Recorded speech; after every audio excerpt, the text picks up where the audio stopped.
New Zealand మాజీ ప్రధాని Jacinda ఆర్నర్ తన చిరకాల భాగస్వామి క్లార్క్ గెఫోర్ట్ను వివాహం చేసుకున్నారు. ఇద్దరికి 2019 మేలోనే నిశ్చితార్థమైంది. 2022 మొదట్లో పెళ్లి చేసుకుందామనుకున్నారు. కానీ కోవిడ్ నిబంధనల కారణంగా కార్యక్రమాన్ని రద్దు చేసుకున్నారు.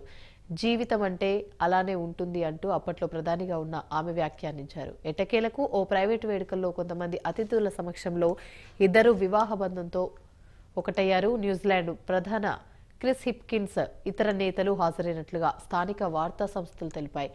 గెఫోర్డ్ టీవీ ప్రెజెంటర్గా పనిచేస్తున్నారు.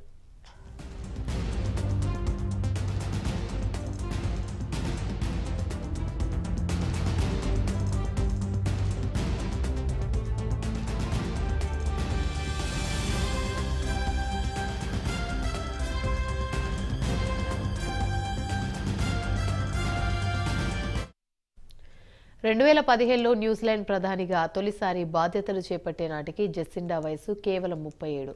అప్పటికే ప్రపంచంలో అతిపిన్న వయస్కురాలైన ప్రభుత్వాధినేతగా రికార్డు సృష్టించారు. 2018లో ప్రధానిగా ఉన్న సమయంలో బిడ్డకు జన్మనిచ్చారు. కోవిడ్ కాలంలో దేశాన్ని సమర్థంగా నడిపించారు. 2020లో జెసిండా రెండోసారి ప్రధాని అయ్యారు. కొన్ని నెలల పాటు అంతా సవ్యంగానే సాగినా క్రమంగా ప్రతికూల పవనాలు మొదలయ్యాయి. గతేడాది జనవరిలో అనూహ్యంగా రాజీనామా ప్రకటించారు. రాజకీయాల నుంచి వైదొలిగారు. తనకు ప్రైవేట్ జీవితం ఉంటుందని ప్రకటించి ఆ విషయం తెలిసిందే.